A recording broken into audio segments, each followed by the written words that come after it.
this stuff. Yeah. In about 2006, I started really getting interested in the YouTube videos about Nibiru is here. Nibiru is here, and they were giving sky coordinates for Google Sky Earth and for worldwide telescope, and I think there's 2 or 3 other free things. And I was actually looking these things right up on the internet, and everywhere it said to look for, NASA or someone else had blanked out what the whole image looked like. I'm sorry, go ahead. Oh no, I was just clearing my throat. Sorry about that, but I know exactly what you're talking about, Yeah, and that don't make any sense to me. Even though I've had some trolls come to me and try to make up good excuses for it, it's still no right. excuse for it. Well, I sent those coordinates, sky coordinates, into a friend of mine that's still at NASA. Can't mention his name or anything else about him. And he sent me back a DSS. This is an image of what you would physically see through a telescope. And this image is on your webpage, probably in your chat room, where you have 5, almost 6 white dots orbiting around something.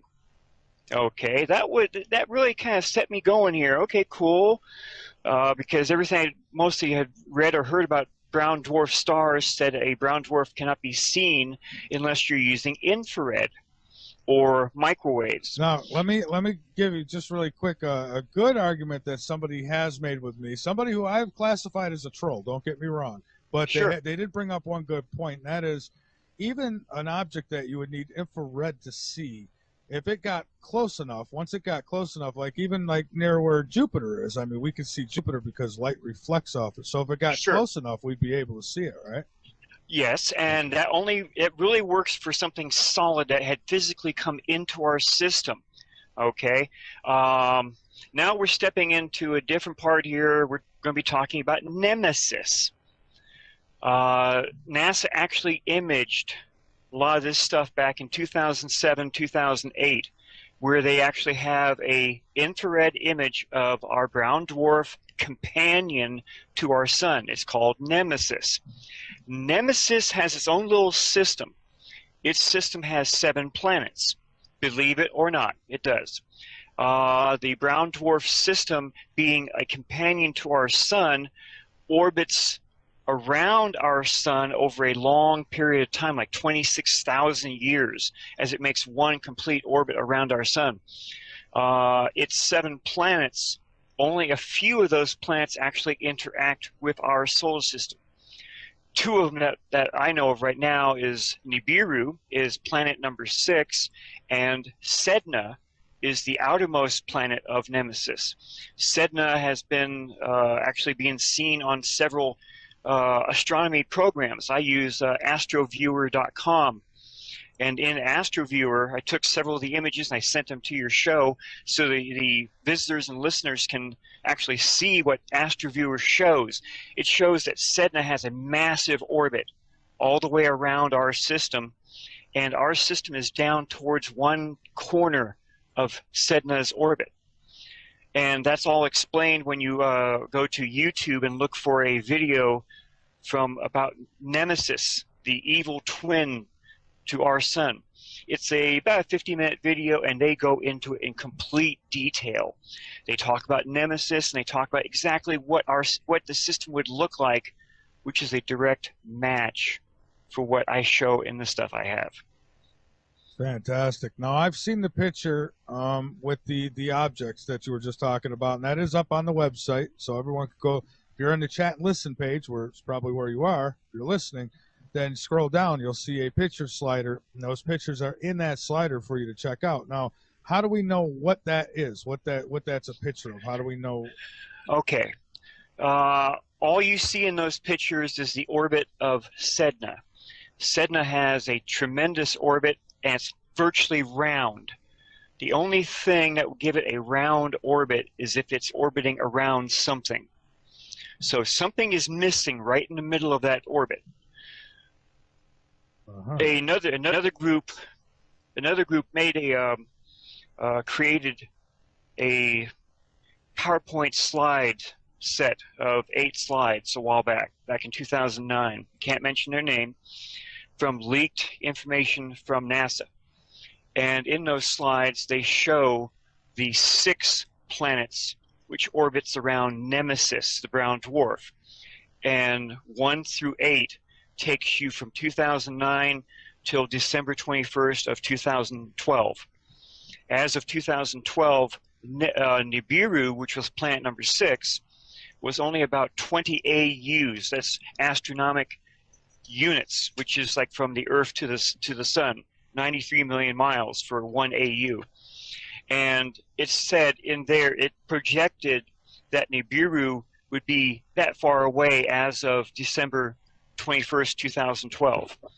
So if you take that image right there, put that within, I'm going to try and have that done pretty soon, and it will clearly show all 7 planets in this one system. Now I'm looking at the pictures now as they slide through, and so these graphs, who made these graphs with the orbits and such? Those were made by another group, which I can't get into because stuff was created by them. That's fine, but you know who created them, though. Yes, I do. Okay, good.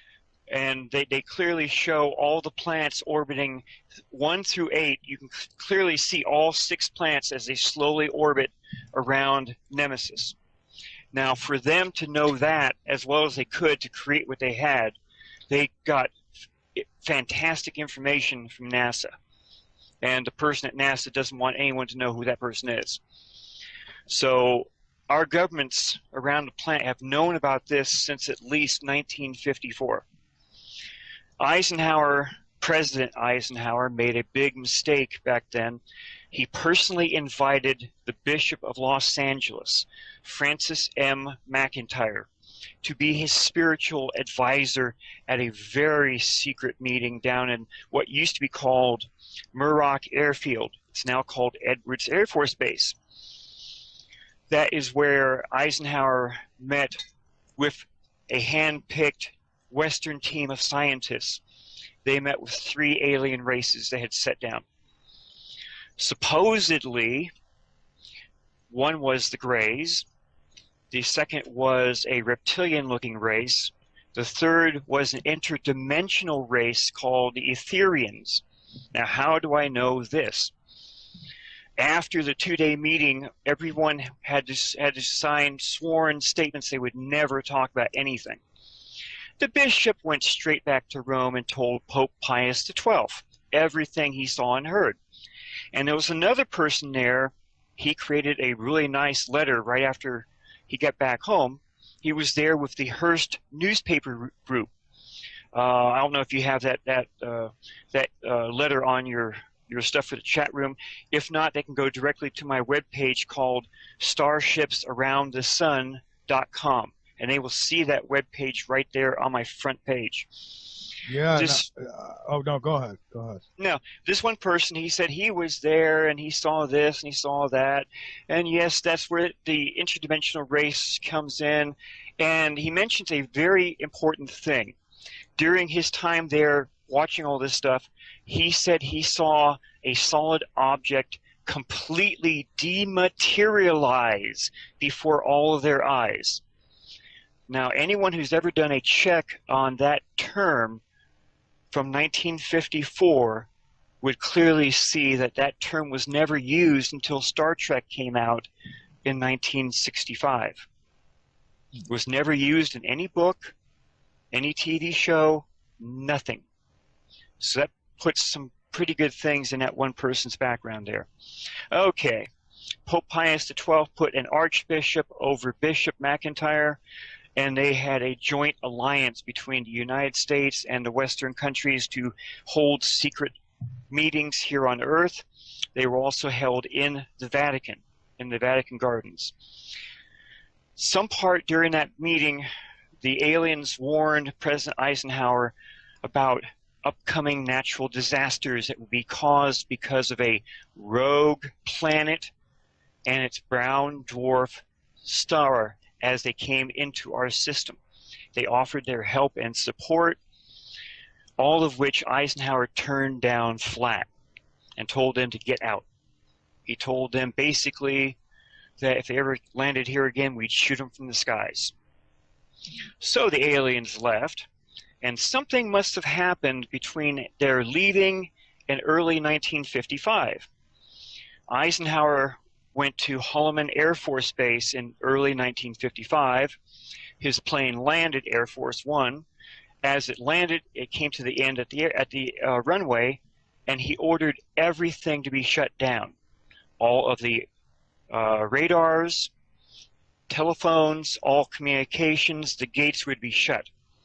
You see, the early version of the Doppler radar that we use now with our weather stuff was being just tested back in Roswell, New Mexico, at the base right there. The Doppler radar took out three of their ships, causing them to crash. One of the craft, 2 survivors were found in it. One was shot dead trying to escape. The other one was brought in for interrogation, I guess you might say, and they allowed him to play with they allowed it to play with one of the less damaged ships, and in a sense, he phoned home. The 3 large ships were seen by our astronomers approaching in somewhere around late 1953. That's where everything was set up for 54. Eisenhower went to Holloman in early 55. After everything was shut down, 2 flying saucers appeared. One stayed hovering above Air Force One. The other one landed right in front of Air Force One, and Eisenhower was seen leaving Air Force One and getting into the craft. Supposedly, I'm going to keep using that word because I personally don't know, but I know what has been leaked. Supposedly, he met directly with the Anunnaki. They were being called the Nordic-looking ones back then. How do I know that? Yeah, how do you know? Well, there's been so much stuff that's been leaked over the years. And anyway, Eisenhower met with the Anunnaki, tried to make a technical treaty with them, but they refused because they told him supposedly that the Anunnaki almost wiped out the human race back in our ancient history, and they didn't want to do it again. Plus, if we ever got into a fight with nuclear weapons here, we could possibly destroy everything on Earth and possibly damage their bases on their moon. Okay. Yeah, and I'll tell you, I do believe that there are bases not only on the moon but on Mars too, and I think I've seen some pretty credible stuff. And that's where if anyone has read The Lost Book of Enki by Zecharia Sitchin, they would know that. They would know that, yes, there was something done up on the moon, and they would also know that the Anunnaki had made bases on Mars as a go-between with the gold, the copper, the brass, the silver, but the gold was the most important thing. You know, some people think that Zecharia Sitchin was playing for both sides, I guess you could say. Okay, and my friends warned me about that when they first heard I was going to be doing research on it.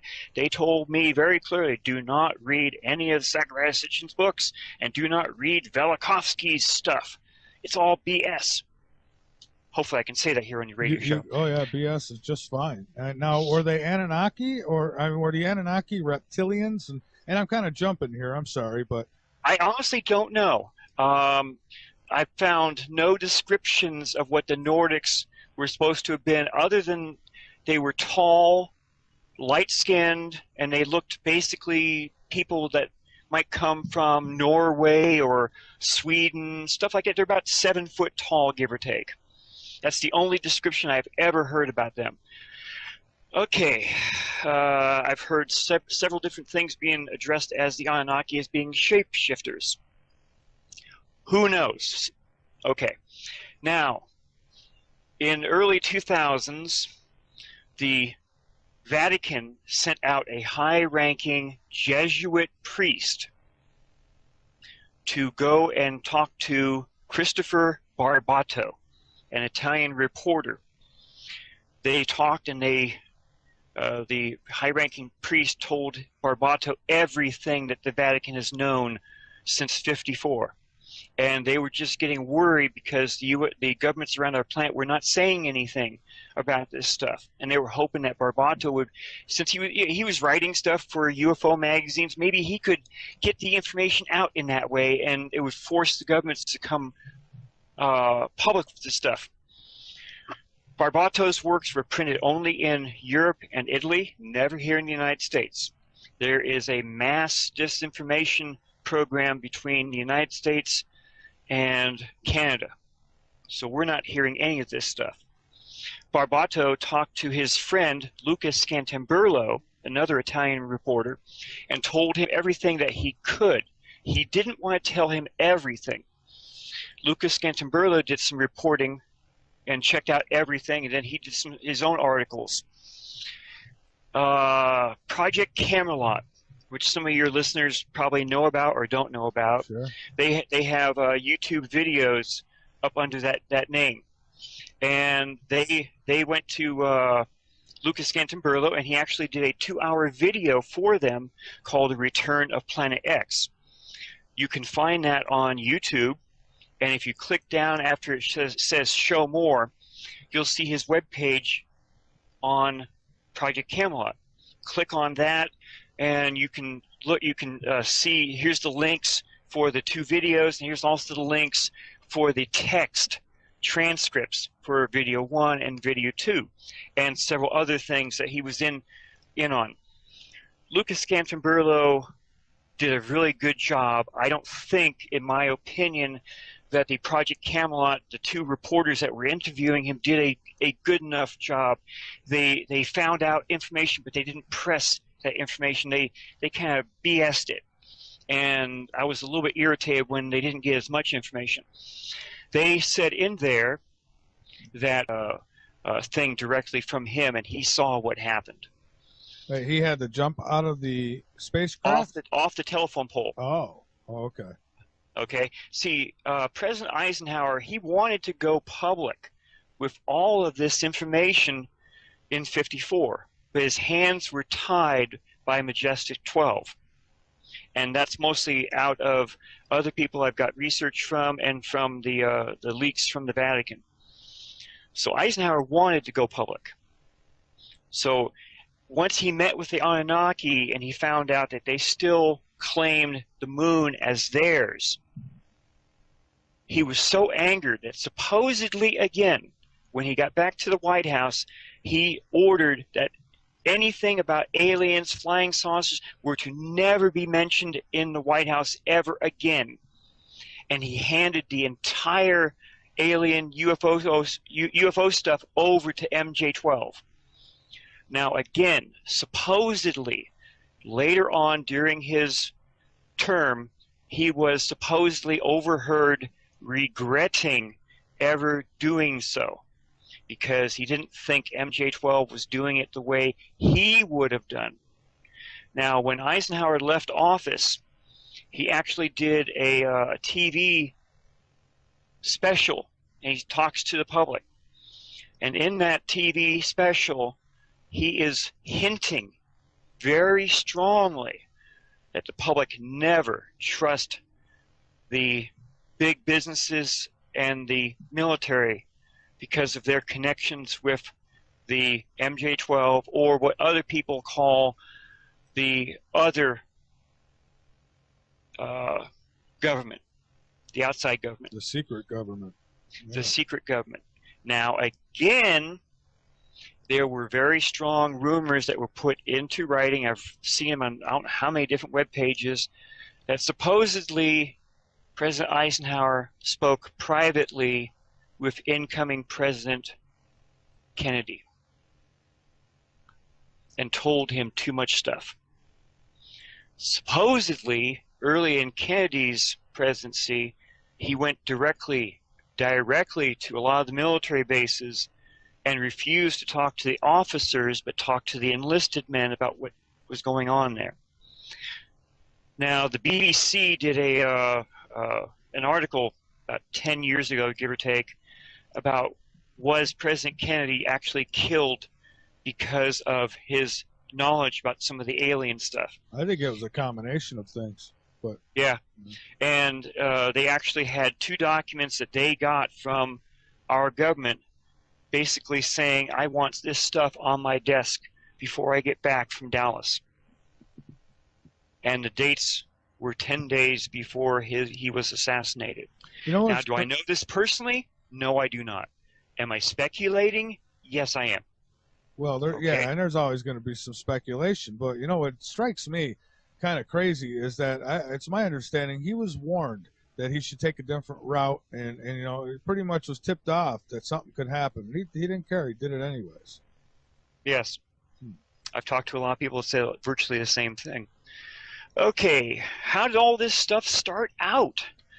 Well, after I did my research was basically what happened here on Earth 3,600 years ago.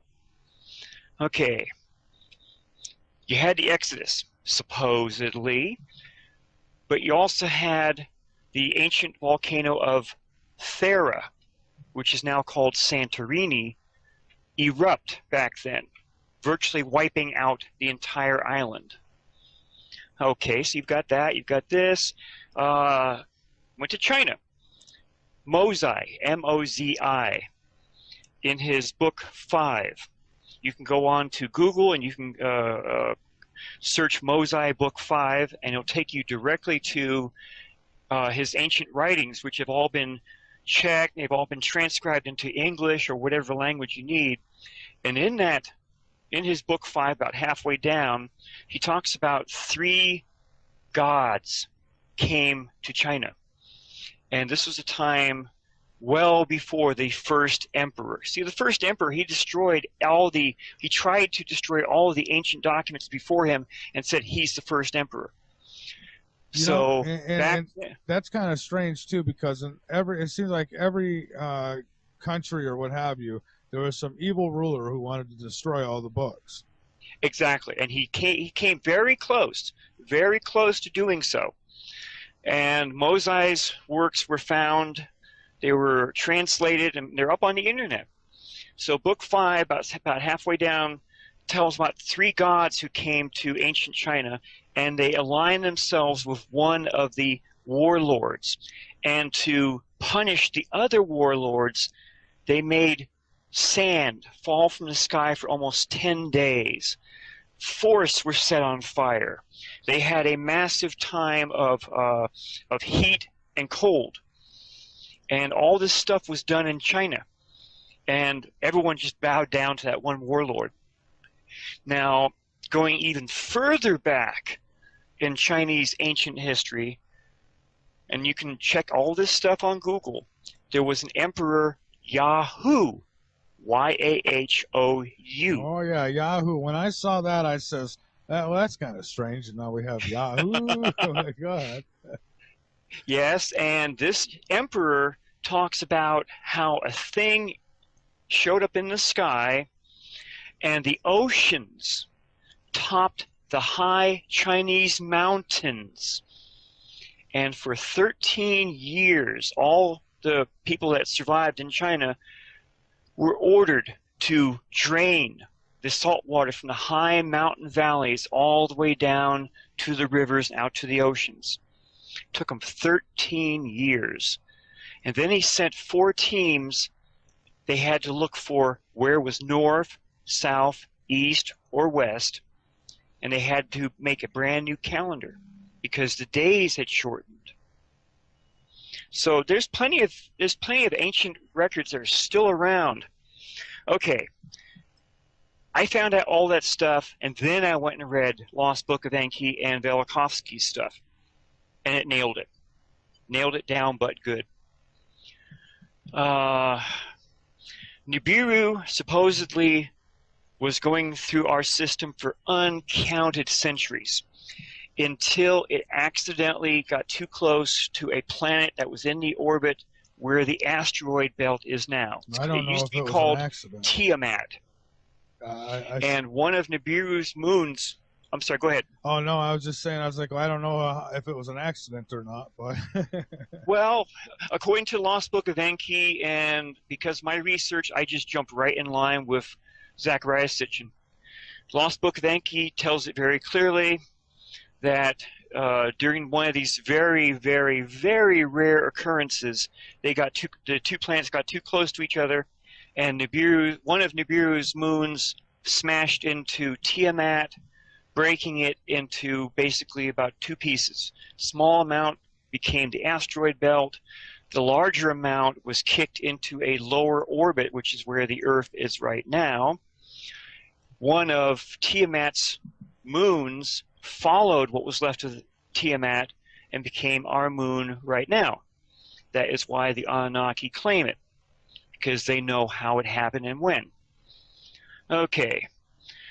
So they came here to Earth basically about 450,000 years ago. They were looking for gold to fix their atmosphere because it does a certain thing to the atmosphere.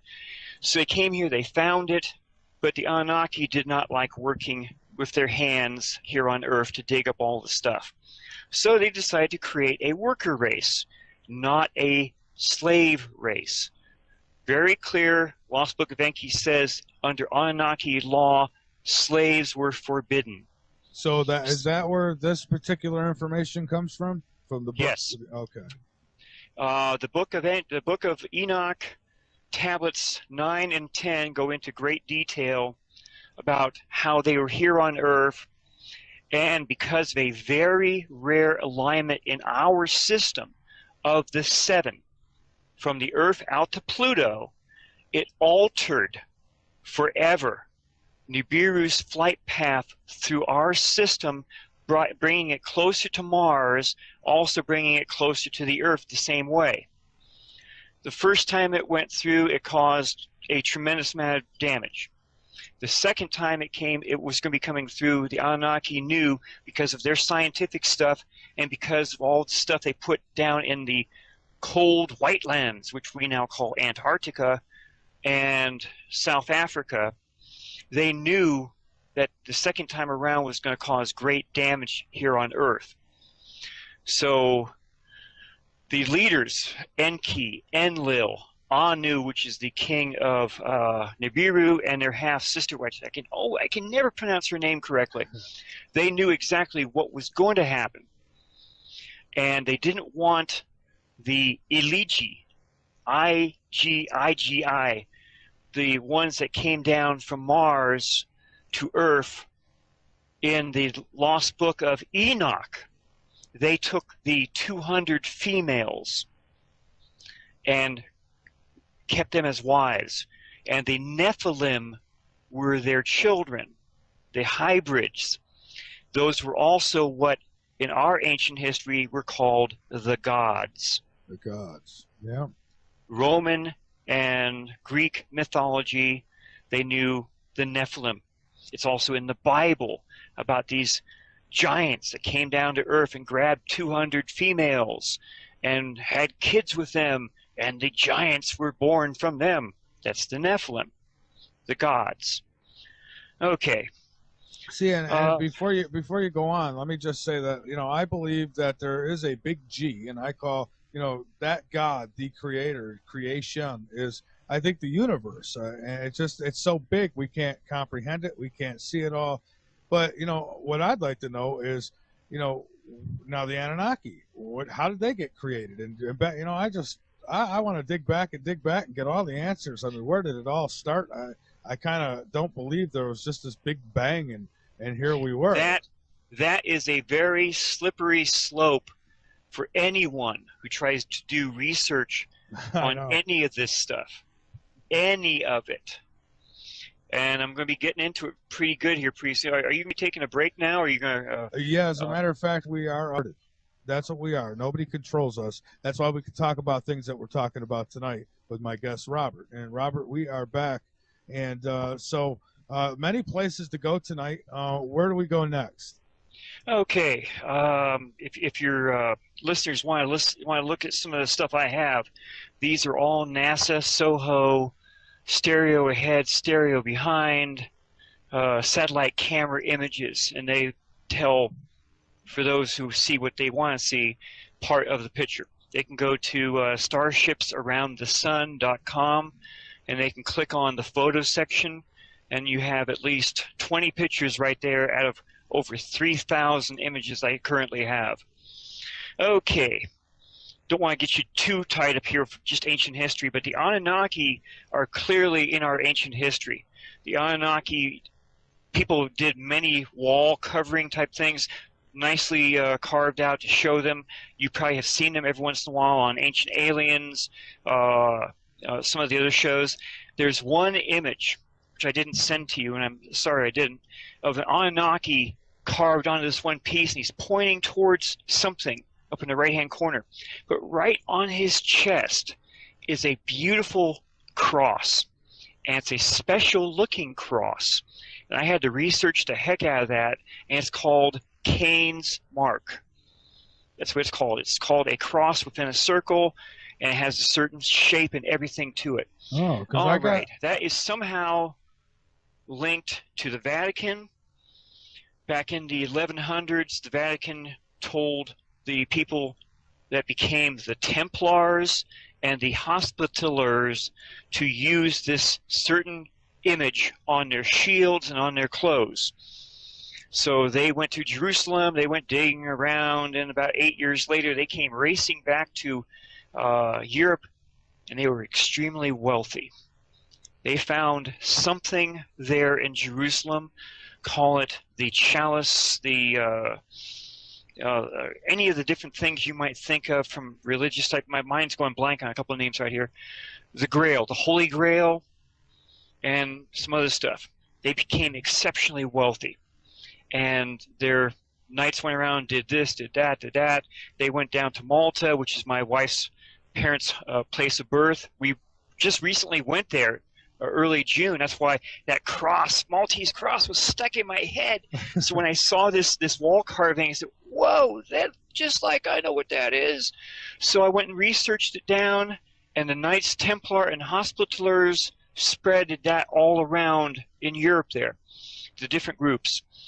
And as it turned out, from the Hospitallers, the Templars and the Hospitallers, other groups were formed. The Illuminati, the Rosicrucians, the Freemasons.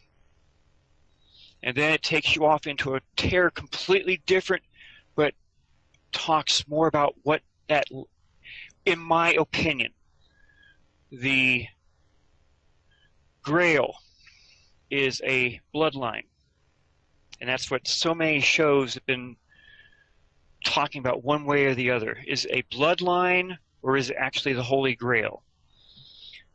Okay, my opinion, it's a bloodline. It's the Anunnaki bloodline. Would that be, do you think that would go right with queens and presidents and all that? Yes, it would. Also with Oak Island. Because all the Templars were not killed. Some of the shows say, they were all killed, don't worry about it. No, no, no, no. Some of the Templars went to other countries which were against the Vatican, and they became part of their knights. Or they went to Scotland and actually helped the Scots get their first freedom with William Sinclair. That's that one church, St. Clair's Church over there in England. Okay, so I know that that's there, because I've had to research the holy heck out of it. So all this stuff goes down to basically around 1558 to 1600 BCE. What happened then? Well, you had the Exodus. The Bible's never pinned down a date. I have. The Kolbrin has ancient manuscripts which were hidden up until the 1100s AD. And in there, they have other accounts from an Egyptian scribe, a highly trained Egyptian scribe called Ipuwer, I-P-U-W-E-R. And in there, he tells exactly what happens during the exodus of the slaves and evildoers. Because during that time, the destroyer was in their skies for almost 10 days. The ancient Egyptians called the destroyer and also the doom ship. Otherwise, Nibiru. It rained fire from the sky, it did this, it did that, it caused these plagues to happen, and oh, by the way, rocks falling from the sky caused the destruction of the palace of the pharaoh and killed his firstborn. So are you then saying that Nibiru and Planet X are two different entities? Because if you No. are, no. Oh, because I got to thinking maybe Nibiru was like letters on the side of some giant mothership. No, no. And that has been part of the misrepresentation and misunderstanding all of this. Nibiru is the planet of the crossing. Now, if you put the nemesis brown dwarf interacting with our system, with Nibiru coming through between Mars and Jupiter, it makes sense, being called the planet of the crossing. Right. It crosses over into our system and then leaves. Right. But at the same time now, if you think back, thousands of years ago, even let's say 3,600 years ago, people, maybe something the size like of a Star Wars Death Star, if you will, something like that. Maybe to them, it might have looked like a planet. So, And that's entirely possible. I just know that they called it the Destroyer. And they had been calling it the Destroyer for thousands of years before 1558 BC. Well, that's what's important, the fact that it's called the Destroyer. I'm sure it's got its name for a reason. Yes. And all this stuff is happening, but it's nowhere in Egyptian history. And why is that? Because the Hyksos were in charge of Upper Egypt from the 12th Egyptian dynasty to the end of the 17th Egyptian dynasty. They were kicked out somewhere between 1558 and 1600 BCE, and the first Egyptian pharaoh to reunite Upper and Lower Egypt was Akhmos I. And this is a name that's not even Egyptian. It's almost Hebrew. Akhmos, or Akhmosis, which is getting some other stuff put in here too. I have to try and stay away from all the other stuff just so I can tell the story here. Okay, during the time of all this major stuff that's happening, the slaves and evildoers and a huge amount of Egyptians took off out of what's called Avaris, which was their the Hyksos capital. And for 7 days they walked up towards the Mediterranean, and they were stopped at a saltwater marsh. It was too deep to go through, and they knew Pharaoh was coming after them. And Pharaoh did go after them. Pharaoh grabbed all of his troops and took off, went from town to town. Each town had been looted. All the records were smashed, granaries were looted, everything was just complete turmoil. So he followed. These slaves and evildoers were coming back. Okay, this is an Egyptian version, so they don't mention anyone's names. They caught up with them. Let me back up here a second. They were all led by a priest prince from the inner courtyard of Pharaoh, and that's very clear in his accounts. So Pharaoh caught up with them. Now during this time, there's been heavy tectonic activity. The ground has been dropping, it's been shaking really heavily, all this stuff, fire coming out of the ground, and oh, by the way, ash is falling all over Egypt. Ash from a volcano. Now, how many volcanoes are down here in Egypt or anywhere near Egypt? So that's clear in the account. So he catches up with them, and then he sees them down here, and they're all fighting amongst themselves, and for some reason this thing in the sky is causing a sound that is being described as 10,000 trumpets all yelling at the same time. And they have to listen to this, and it's almost deafening to them. Then Pharaoh goes in and attacks them. The priest prince from the inner courtyard of Pharaoh leads him across the saltwater marsh because the ground beneath it had risen up, leaving nothing but mud. So they're racing across, and there's a tail end which stands and fights Pharaoh. So they're fighting in this saltwater marsh, and everything just goes nuts. Then a tremendous roar is heard in the skies. A tremendous roar they had never heard before. And then the water rushes out into the Mediterranean. That tells you a tsunami is coming.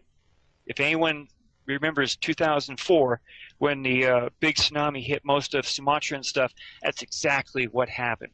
So this tremendous roar stops them. Now, IPROR doesn't say how long they were stopped, when did they get back going, or what. All he says, here's this gigantic tsunami coming in and just washes Pharaoh and these hind people that were fighting, just washes them all away and floods most of Egypt. That's how big this tsunami was. Now, what would cause a tsunami back then? The eruption of Thera up in the Greek islands. Its tsunami just washed right over Crete and almost destroyed everything that was there and pushed the palace of Knossos almost, I guess, 20 or 30 feet from its foundations. Okay? That's the only thing that marks that date in time, between 1558 and 1600 BC. Go on Google, do a search on it. Almost everyone says that same time period. The remnants of the chariots were found at the bottom of the Red Sea about 20 years ago, and they date to the end of the 17th Egyptian dynasty, right then and there. Akhmos I was pharaoh in 1550 BCE. There's another thing your listeners can go dig up. It's called the Tempest Stele, S-T-E-L-E, of Akhmos I. Now, this stela, Akhmos had ordered being built to commemorate everything he had to rebuild in Egypt. So many things were destroyed or undermined, and it's all in hieroglyphics. And oh, by the way, the pyramids had collapsed. In Egyptian hieroglyphics, the pyramids had collapsed. Anyone that looks at the three pyramids down there, they all should be wondering why the outside stuff is not there, and only one of them has stuff way up there at the very top. Well, I'll tell you another question I got about those pyramids is, why are there pyramids, what appear to be pyramids on Mars as well, that would almost match what we've got here on Earth, right? An excellent question. If supposedly they are pyramids. And if they are, and NASA hasn't been telling us, just like that face that was seen on Mars, and they went back years later and they took another picture. Nah, don't worry, that it was just a fate. It was just a funny trick of light on that one day. But there is a big base up there, and I know it's there. I've seen the pictures of it. I've read remote viewer Dr. Courtney Brown's account of it. Oh yeah, we just had him on I think a week ago. He is fantastic, and I'll be getting back to him in a little bit. Anyway, so Nibiru was here between 1658 and 1600 BCE. No ifs, ands, or buts. Now we race to the future. Eisenhower met with them in 54, 55. Supposedly all the secret meetings are still being held. The Vatican knew everything about it. All the popes knew it after Pope Pius XII. The next pope right after Pope Pius XII was talked about that he was actually dealing with the aliens even then, but he wanted to keep his arms away from them, keep them separate. So the Secret Service, being part of the Vatican, their own version, kept him away from a certain area, and it knows exactly where to look, and it finds it. It finds a heat signature which is between 4 to 8 times the size of the Earth. And someone at NASA says, hey, let's do a news conference real quick. We have to talk to those upper people. So they do a news conference, and they tell several different major papers, and boom, it's right there. Several days later, NASA says, no, that wasn't what happened. Don't worry about it, guys. Sorry, we made a mistake here. We didn't see anything out there. So it was all retracted. It always is, right? Yes, but in private scientist type stuff, here's this little part here saying we've sent these 2 probes out, and they're being diverted to look for this, and it's actually showing Nibiru and its dwarf star, and it's showing all this different stuff, and it was shown in different things that were just leaked over the years. Okay, NASA put up several different groups to work on this stuff. One of the famous scientists was Robert S. Harrington from the Naval Institute, and he led his own group. I don't have the names of all the people that were in his group, but I have some possibilities. And the two, okay, Robert S. Harrington had a falling out with NASA, it's very clear. And he was going to go public with everything he knew. He knew that Nibiru had its own orbit, not an elliptical orbit, which everyone else has been hearing around stuff. And he knew that the ecliptic angle of Nibiru coming through our system was between 30 and 40 degrees, or something around there. So he knew all that from his own research, stuff NASA was giving him. So just before he was getting ready to do his news conference in the, I think it was 1992, he died suddenly from a very rare form of cancer that no one ever heard he knew about. Just like the movie 2012, when the dude from the Louvre was killed accidentally or deliberately before he was going to hold his own news conference. See, Hollywood has been dropping hints for a long time now, a very long time. See if maybe some of your listeners know about that. So he's killed, but in the mid-90s, Area 51 designs and builds with alien help. This was all on that transcript from Lucas Scantamburlo with the Project Camelot videos. They built a very advanced space probe. This space probe was taken into orbit by the Aurora craft. From Earth, it went straight out past Pluto, met up with Nibiru, orbited it, and videotaped it. What it did other than that, I have no idea. I just have the account that was told by Lucas Scantamburlo. Eventually, the craft returned to Earth very fast. It makes NASA and its slow-moving stuff look like something I cannot say on your show. Now, let's say this Planet X it's supposed to come in between the Earth and the Sun, correct? No. That's another misunderstanding. Oh, well, do tell. Nibiru never comes. Okay, the Nibiru orbits through our system clockwise, just like Sedna does. Everything in our system except for Pluto orbits counterclockwise. So Nibiru comes in right between where the asteroid belt is. It never comes any closer to the Earth than the asteroid belt. But according to the Lost Book of Enki, it has a very intense gravitational pull and a very intense magnetic field that it sends out. A pull and a push, I'm sure. Yes. So Nibiru, since it comes through at an angle, it goes down below our sun and comes up from below, and then goes back out about the same space between the asteroid belt. So what we would see is just exactly what is being told in Tablet 9 and 10 in the Lost Book of Enki. The Anunnaki knew that Nibiru was going to be coming up from below our system, and they were watching for it because they knew what it would do, or they had a good enough idea what it would do.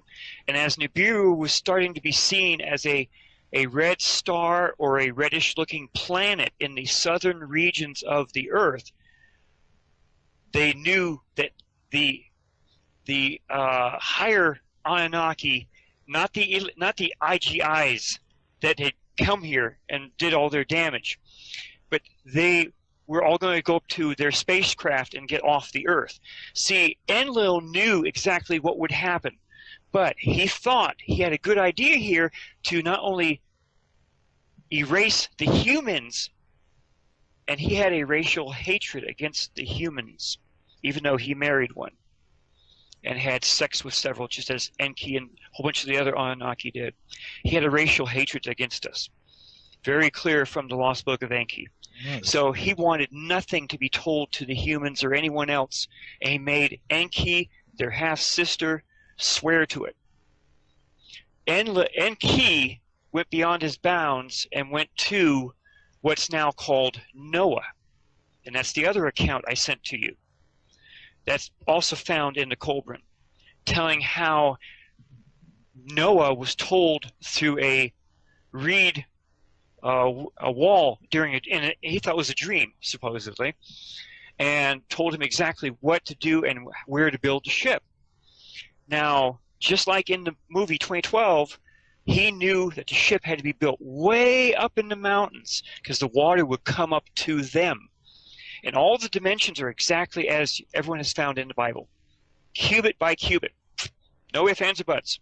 But he details very clearly how the ark would be built. It has 3 decks. The heavier animals were on the lower deck. Birds and bird fowl type were on the second deck. And each deck was divided between, so, making it like 6 decks right there. The third deck had the king, his personal family, and it just goes right down the line telling he had this person, that person, all the way. Each craft that they could do, making beer, making this, making that, dancing, God knows what. They grabbed one person that was a specialist in all of this, and they were to be on board the ship. They also allowed to have the last, I think it was 6 strangers that were anywhere near the ark before they closed the doors.